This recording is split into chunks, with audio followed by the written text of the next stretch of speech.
네, 오늘 뉴스인 세 개의 질문을 던지겠습니다. 첫째, 역대급 수소폭탄 실험 태평양에서 하겠다라는 오늘 북한의 언급, 어떤 의미인지 자세하게 분석하겠습니다. 둘째, 깡패, 망나니라는 원색적인 표현까지 쓴 김정은의 이례적인 개인 성명, 이것이 왜 나온 것인지, 어떤 의미를 담고 있는 것인지 묻겠습니다. 세 번째, 평화를 23번 강조한 문재인 대통령의 유엔 기조 연설, 국제사회는 어떻게 받아들이고 어떻게 반응할 것인지 분석하겠습니다. 세 분의 전문가를 초대했습니다. 청와대 외교안보수석을 지낸 고위 외교관 출신입니다. 임성준 전 수석, 그리고 역시 고위 외교관 출신, 최근까지 유엔 대사를 지냈던 유엔 전문가이기도 합니다. 오준 전 유엔 대사, 그리고 남북 군사회담 우리 측 대표를 지낸 군 장성 출신입니다. 문성묵 한국국가전략연구원 통일전략센터장 세 분 초대했습니다. 어서 오십시오. 안녕하십니까. 자, 우선 어제 밤 늦게 있었던 문재인 대통령의 유엔 기조연설, 단호한 대응과 평화를 함께 강조했습니다마는 방점은 평화 쪽에 더 있었다는 해석이 많이 나왔습니다. 자, 우선 두 분 어떻게 들으셨는지 총평부터 좀 듣겠습니다. 임수성님. 네, 이번에 그 문재인 대통령께서 이제 취임 후 지금 시간이 얼마 지나지 않았음에도 불구하고 처음 그 유엔 무대에 이제 등장을 하셨는데, 어제 굉장히 문재인 정부로서는 그 지금 핵 문제가 지금 계속 악화되고 있는 상황에서 굉장히 중요한 연설을 우선 하셨다고 생각을 합니다. 지금 그 언론 보도를 보니까 제재보다는 평화라는 그 표현을 수십 회 사용을 하셨다, 이제 이렇게 평화에 방점을 둔 연설이었다고 하는데, 그것은 아마 그 전날 트럼프 대통령께서 지금 북한이 이 길을 계속 간다면은 이제 완전 파괴, 토탈 디스트럭션, 디스트로이 이런 언급을 했기 때문에 상당히 고심 끝에 이런 그 대통령의 연설이 나온 거 아닌가 그렇게 싶습니다. 네, 32번 평화를 언급했다고 합니다. 오 대사님 어떻게 들으셨습니까? 네, 물론 평화의 방점을 찍으신 건 맞지만요. 그리고 또 지금 우리가 현 시점에서 물론 평화적 해결을 추구해야 되겠죠. 그러나 또 한편 그 트럼프 대통령이 한미일 정상회담에서 내놓은 그 새로운 대북 압박 조치, 이런 거에 대한 지지도 표명했고, 또 트럼프 대통령의 그 연설에 대해서도 문재인 대통령이 평가를 하셨으니까 군사적 충돌이 아닌 압박이나 대화에 대해서는 우리도 전적으로 같이 간다는 것을 표명한 걸로 저는 봅니다. 예.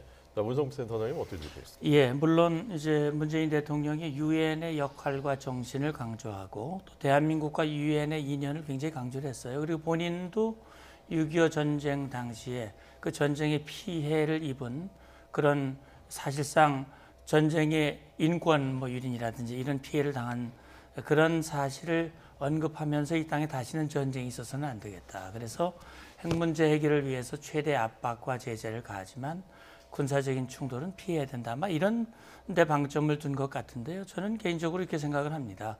평화라고 하는 것이 물론 대화를 통해서 이루어질 수 있으면 좋겠지만 역사적으로 보면 그 평화는 역시 힘으로 지켜졌다고 하는 사실, 이 사실이 간과돼서는 안 되고, 사실 그래서 좀 우려를 했는데, 그 다음에 이어서 트럼프 대통령과 만났을 때 트럼프 대통령이 아주 최고의 압박, 강력한 언급한 것에 대해서 감사하고 북한의 변화를 확신한다, 이런 언급을 했기 때문에 그런 우려를 좀 줄이는데 좀 기여한 것이 아닌가 생각을 합니다.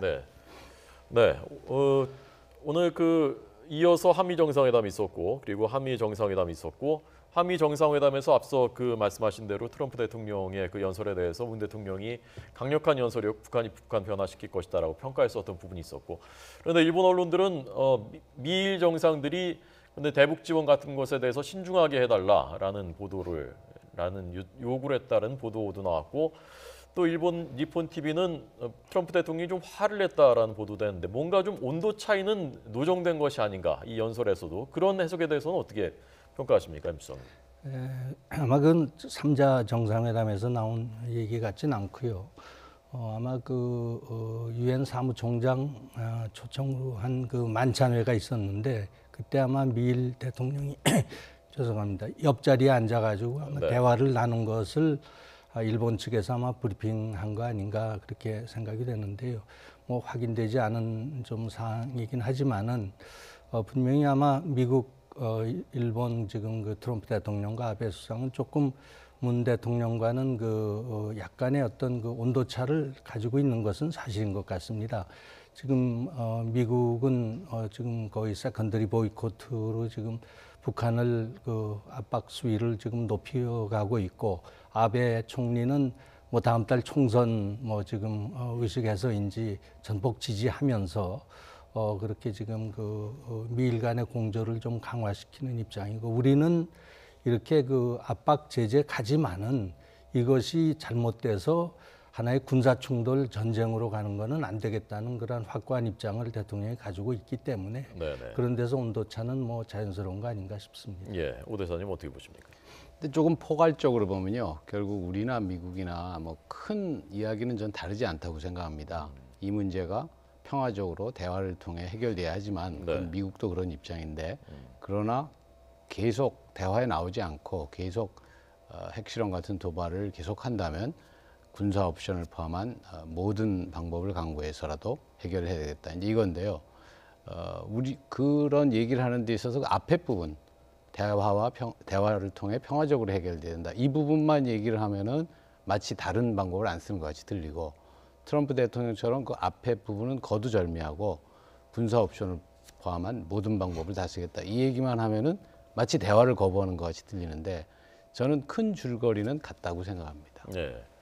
문 센터장님은 어떤 견해십니까? 예, 그러니까 이제 큰 줄거리에서는 미국도 최대의 압박과 관여라고 하는 큰 틀 유지하고 있죠. 그리고 트럼프 대통령도 전제를 달았습니다. 그러니까 미국과 동맹국을 방어해야 하는 상황이 된다면, 이건 다른 표현으로 하면 북한이 미국과 동맹국을 공격하는 상황이 된다면 이런 얘기거든요. 그러니까 미국이 군사적 옵션을 쓴다고 하는 것은 외교적인 해법이 다 소진이 되고 그것이 실패하고 북한이 끝내 거부하고 군사적인 행동으로 가게 된다면 군사적인 옵션은 그건 선택의 여지가 없는 것이다 라고 하는 것이거든요.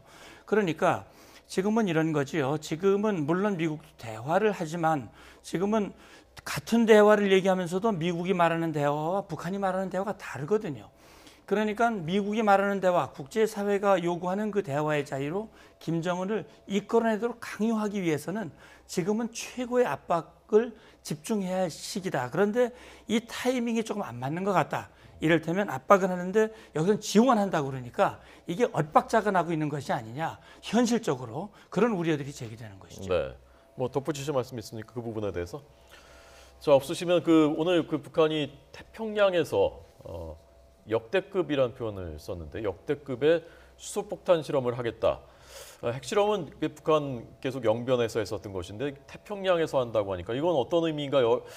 지금 해석이 분분한데 우선 오 대사님은 어떻게 해석하셨습니까? 저는 그걸 듣고요. 그러니까 북한이 미국의 트럼프 대통령의 강한 어휘를 구사했지 않습니까? 그러니까 거기에 대해서 일종의 장군 멍군식으로 강한 협박을 하고 나온다, 저는 그렇게 보고요. 그것이 진짜 그런 것을 실행에 옮기려고 하는 건 아니길 바라고 아니라고 생각합니다. 왜냐하면 이 핵실험을 지하에서 하지 않고 수중에서나 대기권에서 하는 핵실험은 1980년대 이후에 어떤 나라도 하지 않았고요.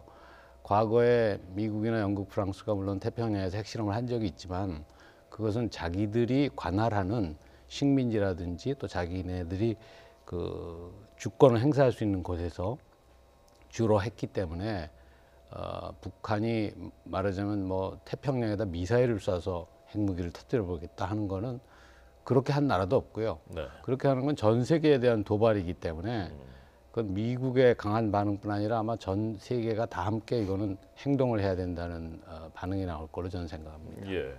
군사적으로 어떻게 가능합니까? 이것이? 예, 그러니까 이제 지금 제가 생각할 때는 지금 트럼프 대통령과 북한의 뭐 리용호나 김정은이 말하는 그 말의 표현에 우리가 너무 휘둘리다 보니까 사실 본질을 왜곡할 수 있는데요.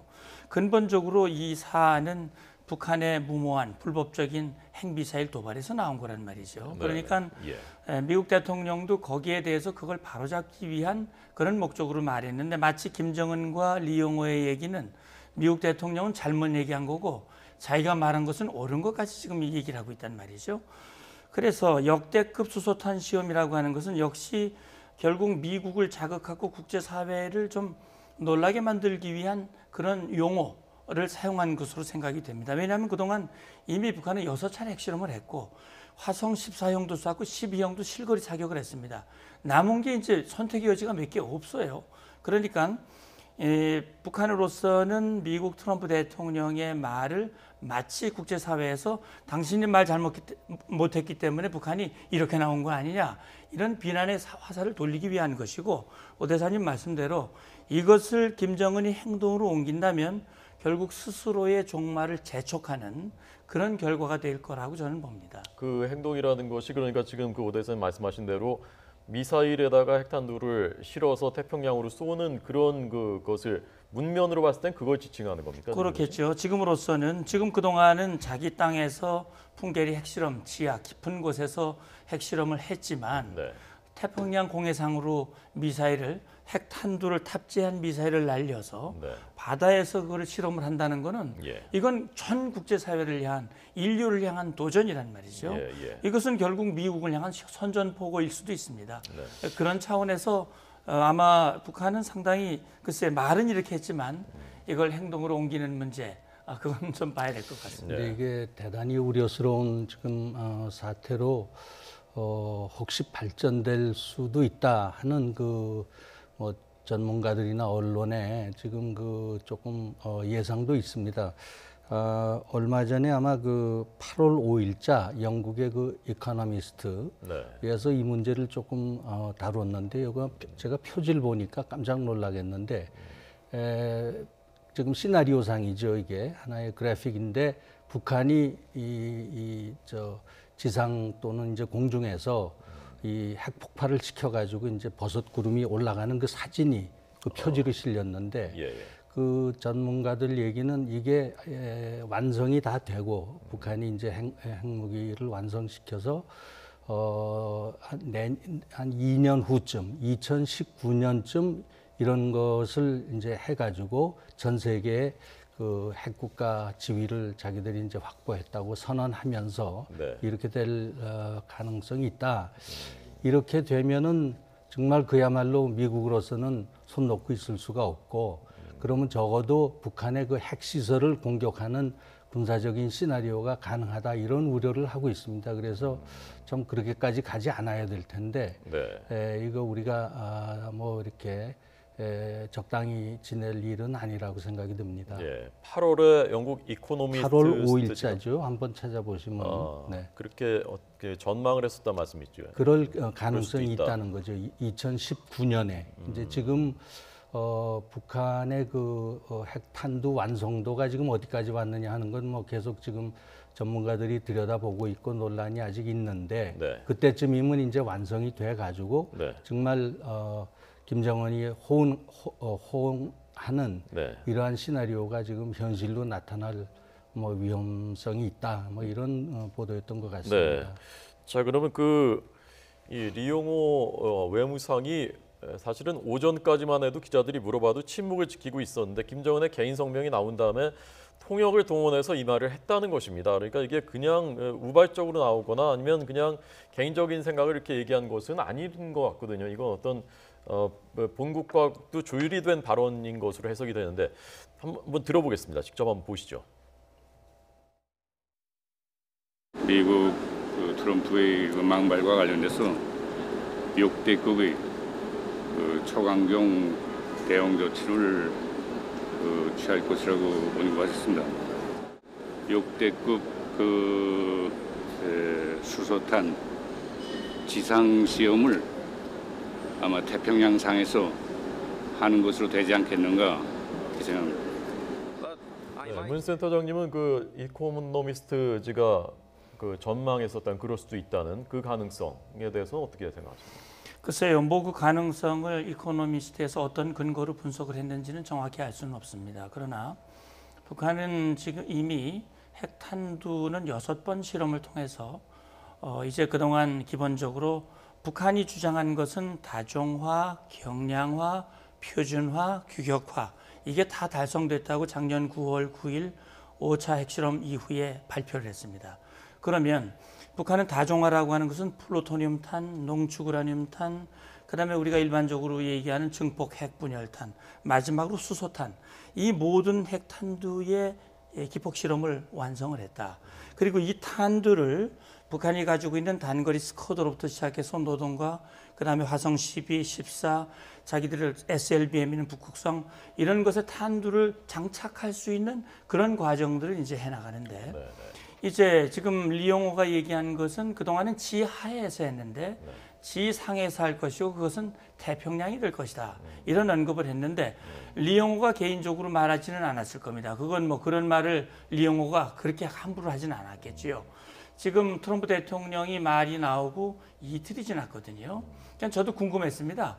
어제 저녁만 해도 김정은이 과수농장 가가지고 아주 희희낙낙하는 모습을 보였거든요. 어깨춤이 절로 난다고. 예, 어깨춤이 절로 나고 그래서 제가 볼 때는 북한이 이 트럼프의 말에 물타기로 가려고 하는 것인가 이런 생각을 했는데 아마도 어떤 수준에서 발언을 하는 것이 가장 고강도고 국제사회를 흔들 수 있겠느냐 그런 것들을 마음 연필이 검토한 것 같아요. 그래서 지금 방법도 보면 김정은이 개인 성명이라고 하는 역대 없었던 형태를 얘기를 했고 지금 이 발언도 없었던 것이거든요. 그래서 이런 걸 통해서 미국이 그렇게 협박을 해도 우리는 굴하지 않고 우리의 길을 갈 것이고 우리 수석님 말씀하신 대로 그럴 가능성을 흘림으로써 국제사회를 흔들기 위한 그런 의도이고 가능성 여부는 제가 여기서 뭐 단정 이렇다 저렇다 말씀드리기는 좀 어렵고. 근데 그 지금 북한에서 이렇게 뭐 최고의 그 도발적인 그런 이제 반응을 보이는 것은 지금 저는 그 김정은 성명을 좀 자세하게 읽어보고 했는데 제 눈에 지금 그 띄는 대목은 이 김정은 북한 측에서도 유엔의 무대는 그 세계 최대의 공식 외교 무대다.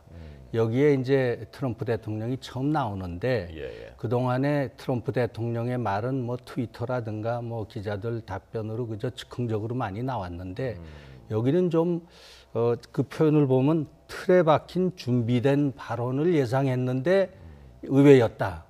그러면서 이제 북한을 뭐 완전 파괴하겠다. 근데 이 완전 파괴라는 지금 표현에 대해서 논란이 많죠. 지금 미국 내 전문가들도 그건 좀 잘못된 그 발언을 해가지고 그 트럼프 행정부의 정책의 그 혼선을 좀 야기한 거 아니냐. 왜 그러냐 하면은 그 김정은을 제거하겠다든가, 그 다음에 레짐 체인지, 그 정권을 무너뜨린다든가. 이런 그 표현을 썼으면은 그 지나갈 텐데 이 완전 파괴라는 거는 북한의 2,500만 인구까지 다 이 통틀어서 나라를 없애겠다. 뭐 이런 것이 됐기 때문에 김정은으로서도 이건 우리 주민까지 다 죽이는 거냐. 여기에는 이제 지금 그러한 도발적인 대응을 안 하고 넘어갈 수는 없었던 거 아닌가. 그래서 이제 이런 신경질적이고 아주 그 최고의 어떤 그런 그 도발 발언이 나온 거 아닌가 그렇게 저는 생각을 해봤습니다. 네, 깡패, 망나니, 미치광이, 늑다리 이런 표현들이 등장한 성명이었는데 개인 성명을 낸 것은 김정은이 처음이라고 합니다. 오 대사님 어떻게 들으셨습니까? 그렇죠. 북한에서 그 지도자가 과거 뭐 김일성이나 김정일도 그런 어떤 직접적인 반응을 보이는 일은 굉장히 드물죠. 그러니까 이번에 저거는 작심을 하고 얘기한 거로 봐야 되는데요. 근데 이제 아까 리용호 회장이 얘기하는 걸 보니까 그 이제 미국이나 프랑스가 과거 태평양에서 핵실험을 했을 때는 수중 핵실험이거나 그러니까 핵폭탄을 물속에서 터뜨리면 어떻게 되는지 보기 위해서 그거는 보통 배에다 매달아 가지고 수중에서 터뜨려 보죠. 아니면은 굉장히 높은 데서 상층권에 가까운 데에서 핵실험을 했습니다. 그거는 이제 핵무기 폭발의 그 전자파 영향을 보려고 하는 건데 그 두 가지를 왜냐하면 그렇게 높은 곳에 터뜨리는 거를 땅 위에서 하면은 그 사람 밑에 사는 사람들이 영향을 받을 수밖에 없으니까 그걸 이제 태평양에서 했죠. 그 두 가지를. 근데 지금 지상 핵실험을 태평양에서 하겠다고 하지 않았습니까? 그러니까 요즘 북한이 얘기하는 거 보면 굉장히 어떤 때는 위협도 기술적인 그 자세한 내용을 가지고 위협을 하는데 지금 제가 얘기한 두 가지 중에 후자를 하겠다는 뜻으로 이제 일단은 들리는데요. 그것이 과거 미국이나 프랑스가 하는 걸 보고 지금 저런 얘기를 하는 거라면은 지금 완전히 시대가 다를 뿐 아니라 그 당시 미국이나 프랑스는 제가 아까 이야기한 것처럼 어느 정도 정당한 권리가 있었습니다. 그 도덕적으로 또는 환경 파괴적으로 비난을 받았지만 국제법적으로 위법한 핵실험을 한 건 아니었기 때문에 그러나 지금 북한은 제재를 받고 있고 유엔에서 금지한 것을 태평양에 가서 상공에서 핵실험을 하겠다. 이거는 저는 그거는 굉장한 파장을 가져오고 큰 문제가 될 거라고 봅니다. 네. 문 센터장님은 그 김정은 개인 성명에 대해서는 어떤 점에 주목하셨습니까? 예, 저는 이제 그런 생각을 했습니다. 트럼프 대통령이 그런 언급을 했어요. 이제 김정은을 로켓맨이라고 표현했거든요. 예. 그리고 김정은은 북한 주민들을 완전히 뭐 인권 유리는 말할 것도 없이 북한 주민들을 완전히 전쟁의 그런 상황으로 몰아가는 그런 이제 주범과 같은 표현을 했거든요. 아마 이것은 북한 체제를 고려했을 때 최고 존엄의 모독이거든요. 그 표현을 지금 뭐 김정은이 개인 성명 이름으로 냈다고 하지만 그걸 김정은이 직접 쓰진 않았을 겁니다. 북한은 그런 것을 쓰는 아주 전문 집단이 있지요. 그래서 뭐 말 가지고 서로 뭐 선전과 비방과 선동과 거짓말은 북한이 아마 세계에서 일본어로 갖다 놔도 전혀 손색이 없을 겁니다. 그렇기 때문에 지금 정말 자기들이 동원할 수 있는 모든 강력한 내용을 이제 포함시켜서 최고 존엄을 모독한 데에 대해서는 이렇게 대처한다라고 하는 이런 걸 보여주는 것인데 어쨌든 지금 보면 자기들이 분명히 잘못한 것이고 입장을 바꿔야 되는데 적반하장식으로 잘못을 미국 대통령이 마치 잘못한 것 같이 이렇게 얘기를 하고 있단 말이죠. 그래서 상황을 이런 것들을 통해서 책임을 전가하고 상황을 돌려보려고 하는 이런 김정은의 꼼수는 결코 통할 수 없다고 하는 것을 분명히 보여줘야 된다고 저는 생각합니다. 예, 어떻게 보여줄 수 있습니까? 보여준다고 하는 것은 저는 이런 생각을 합니다. 지금 이제 아베 총리는 트럼프 대통령의 말에 대해서 강력한 지지를 표현했단 말이죠. 유엔 연설에서도 그런 입장을 표명을 했고, 이제 그래도 문재인 대통령은 연설에서는 평화, 대화를 통한 해결, 또 뭐 이런 베를린 구상에 대한 얘기를 다시 한번 확인을 했지만, 그래서 이제 일부 좀 우려가 있었으나 개인적인 트럼프 대통령과의 정상회담에서는 트럼프 대통령의 강력한 발언에 대해서 감사하고 지지하는 언급을 했단 말이죠. 그래서 저는 만약에 북한이 미국을 향한 도전적인 행위와 발언을 한다면 우리도 미국의 동맹이지 않습니까? 동맹국이 협박을 받으면 우리도 협박을 받는 것과 같은 생각을 가지고 대응을 해줘야 되거든요.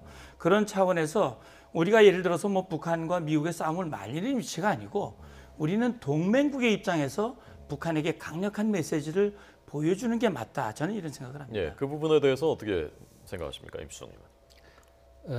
글쎄요, 뭐 지금 어떤 면에서는 뭐 하나의 말의 전쟁이랄까, 그 레토릭 워가 지금 진행 중이라고 보는데, 뭐 그 북한이 쓰는 그 막말에 대해서 뭐 우리는 지금 나간다면 이제 통일부 대변인 성명이라든가 이제 뭐 어떤 형식으로 나갈 텐데, 그 같은 말을 쓰면서 거기에 대응하기는 우리는 좀 쉽지 않지 않겠느냐. 결국은 뭐 우리의 그 종래 입장을 재천명을 해서 북한이 하여튼 그 지금 핵 포기하고 미사일 그런 그 중지하고 지금 대화로 나오는 길이 오히려 자기들의 생존을 보장하는 길이라는 그러한 그 원론적인 뭐 언급 같은 성명 같은 것은 가능하지 않을까 그렇게 생각이 듭니다. 네. 아마 문 센터장님이 말씀하신 것은 이제 용어나 표현의 문제라기보다는 전체적인 우리의 뭐 스탠스랄까 어떤 위치에 서 있느냐라는 것이 양쪽에 이제 중재자의 입장이라기보다는 어쨌건 동맹이고 우리도 위협받고 있다는 그런 점을 좀 더 보여줘야 되지 않느냐라는 말씀이신 것 같은데 오 대사님은 어떻게 생각하십니까? 우리가 물론 미국 대통령이 뭐 북한을 완전히 파괴하겠다 하는 그런 수준의 표현에 동조하기는 어렵죠. 그러나 지금 북한에 대한 압박과 그다음에 군사적 대비 이거에 있어서는 저는 미국하고 완전히 발을 맞춰야 된다고 생각합니다. 그래서 최근에 북한에 대한 대북 인도 지원, 저는 제가 유엔 대사 할 때부터 우리가 어떤 상황에서도 북한에 대한 대북 인도 지원은 계속해야 한다 하고 주장한 사람입니다. 우리가 박근혜 정부 때도 단 한 번, 한 해만 인도적 지원을 중지했는데, 인도적 지원은 인도적 목적이기 때문에 계속해야 되는 게 맞지만 지금 이 시기에 우리가 그것을 발표했어야 했나 하는 부분에 대해서는 저는 좀 상당한 회의가 있습니다. 예. 제가 이제 한 가지 예를 들자면 지난 8월 초죠. 김낙겸이 괌 포위 타격 발언을 했고 그걸 이제 김정은에게 보고를 했고 8월 하순에 북한이 과거와는 전혀 다른 형태의 도발이지 않습니까? 그동안 대부분의 미사일 고각 발사를 했는데 8월 29일 날 화성 12형을 정상 각도로 일본 상공을 향해서 날렸습니다. 그리고 지난 9월 15일에 그것을 1000km 더 날려보내면서 괌을 직접 타격할 수 있다고 하는 역량을 보여줬거든요. 그러니까 만약에 북한이 괌을 타격한다면 우리는 동맹국으로서 우리가 공격받은 것으로 간주한다. 우리도 거기에 대해서는 결코 주화시할 수 없다라고 하는 것을 분명히 보여주는 것이 동맹으로서 미국과 신뢰를 쌓고 북한에게는 우리의 단호한 의지를 보여주는 그런 것이 되지 않겠느냐는 말씀입니다. 예. 우리 시각에서 보면요, 오 대사님 유엔에서 오랫동안 유엔 무대를 지켜보셨으니까 역대 가장 뜨거운 유엔 총회가 아닐까. 이 북한 문제, 한반도 문제가 이렇게 최대 이슈로 다뤄지고 여기서 이런 말들이 오가고 지금 유엔 분위기는 어떨 것 같습니까? 이 한반도 문제에 관한 하는 말씀하신 대로 최근 한 수십 년간 이번처럼 이렇게 한반도 문제, 북한 문제가 유엔에서 유엔 총회 시기에 맞춰서 부각된 일은 없었죠.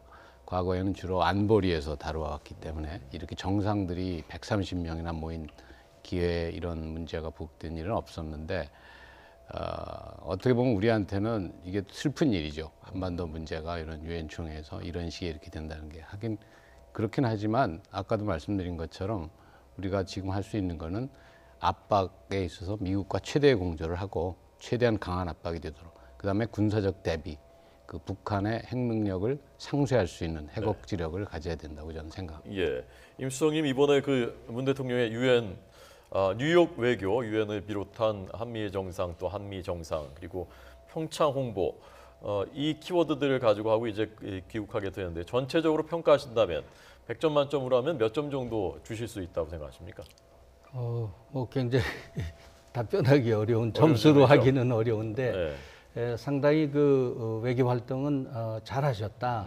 근데 이제 내용에 대해서는 뭐 오늘 야당에서는 뭐 평화를 구걸하고 하여튼 좀 조금 좋지 않은 그런 반응을 보였습니다만은 지금 3박 5일이라는 짧은 시기에 뭐 여러 가지 중요한 유엔 연설 또 한미 정상회담, 3자 정상회담 또 그 외에 지금 최근에 뭐 한반도 이 경제 리스크가 굉장히 지금 올라가고 있지 않습니까? 네, 이런 면에서 저는 대단히 좀 개인적으로 걱정을 많이 하는데 그것을 불식시키기 위한 이 뉴욕의 금융 월가에서 많은 투자자들한테 우리 한반도 상황을 잘 설명을 하셔서 좀 그런 것도 불식시키고, 물론 이제 평창 올림픽이 성공을 거둬야 되기 때문에 뭐 여러 가지 활동을 하신 거 상당히 애 많이 쓰셨다 그렇게 생각이 듭니다. 예. 점수는 매기시기 힘들고요. 예. 점수는 뭐 알겠습니다. 네. 이번에 자성남 대사가 트럼프 대통령 연설할 때 보이콧 나갔다고 하는데 혹시 만나신 적 있나요, 유엔에서? 예. 어떤 인물입니까? 뭐 북한 외교관 치고는 굉장히 대화도 자연스럽게 하고 그런 분입니다. 예, 자주 만날 기회가 있습니까? 남북 대사들이 유엔과 뉴욕의 외교 무대에서? 과거에는 우리가 한 10여 년 전에는 북한 외교관과 약속을 해서 만나기도 했는데 지금은 그런 일은 없고 우연히 조우하면 인사를 나누는 그런 정도입니다. 예.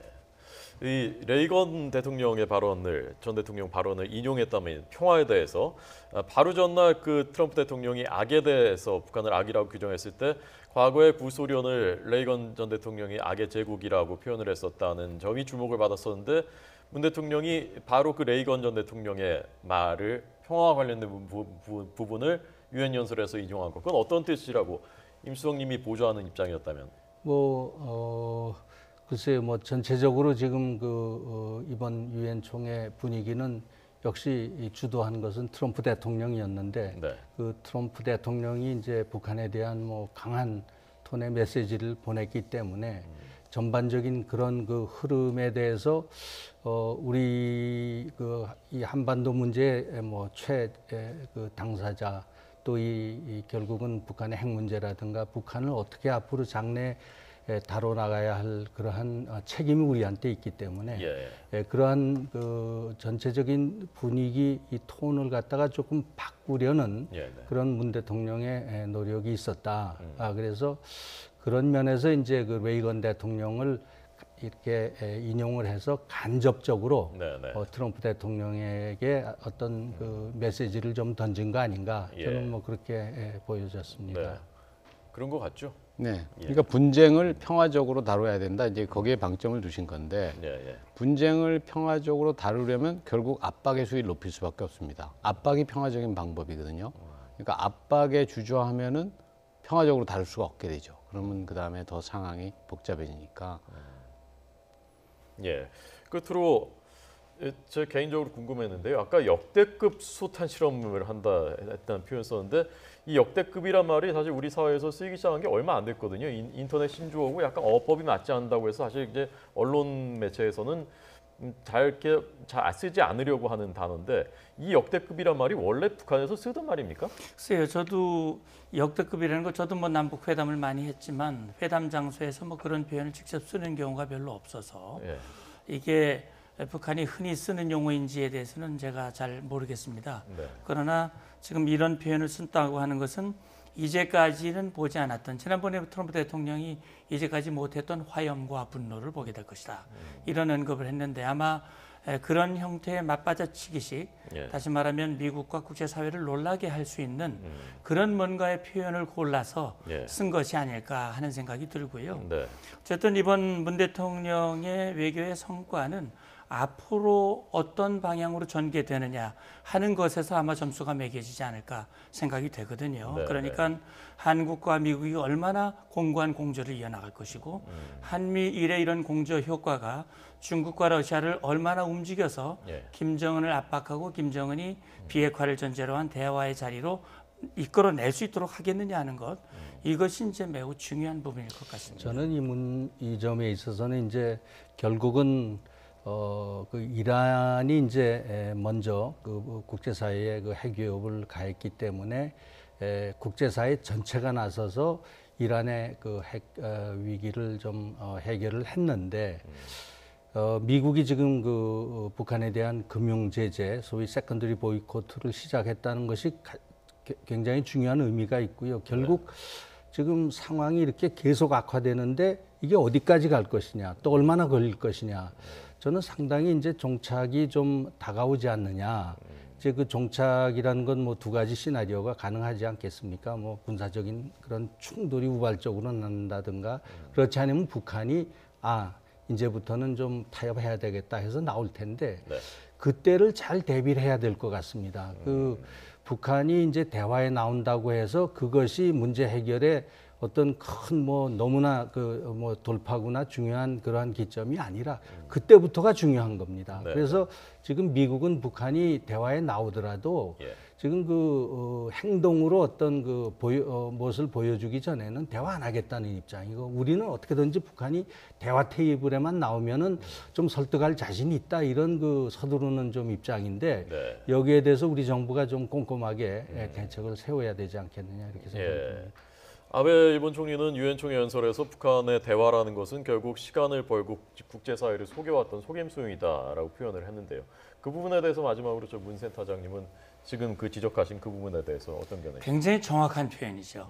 20여 년이 흘렀습니다. 90년대 초 1차 핵위기로부터 20여 년 동안 남북 회담도 했고요. 비핵화 선언, 미북 제네바 합의 나왔죠. 6자 회담에서 9.19, 14선언 13 이런 것들이 나왔지만 결국은 북한은 국제사회에 핵을 개발하지 않을 것 같이 핵을 내려놓을 것 같이 기만하면서 시간을 벌고 경제적인 실리를 확보하고 그래 왔기 때문에 우리 수석님 말씀대로 대화가 열리는 게 문제가 아니라 어떤 대화에 북한이 어떤 자세로 나오느냐 그걸 행동으로 보여주느냐. 다시 말하면 북한은 말을 믿을 게 아니라 행동을 보고 믿어라. 그것은 북한이 그동안 그래 왔기 때문에 그런 점에서 앞으로 대화가 열리더라도 그 부분에 대한 꼼꼼하고 철저한 대비가 되지 않으면 다시 우리가 북한에게 휘둘리고 기만당할 가능성을 배제할 수 없다. 예. 말씀을 드리고 싶습니다. 자, 어느 쪽으로건 종착이 점점 다가오고 있는 것 같다라는 어떤 외교관의 직감을 말씀하셨는데 이게 말의 수위가 높아지면요 개인들끼리도요 이게 말다툼 하다가 이제 주먹이 나가고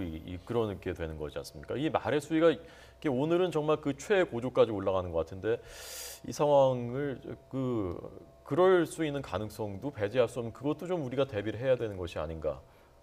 여러 각도에서 그러니까 말씀하신 대로 대화가 열렸을 때 그리고 그런 어떤 있어서는 안 될 그런 우발적인 충돌의 가능성. 뭐 저는 이제 두 가지 그런 시나리오를 생각하면은 결국은 우발적이든 어떤 계획적인 선제 타격이다 예방 전쟁이다 이 시나리오는 상당히 어렵지 않겠느냐. 그건 왜 그런가 하면은 지금 미국의 어떤 이 한반도 문제를 다루는 시각은 북한만 보는 게 아니라 중국을 보고 있습니다.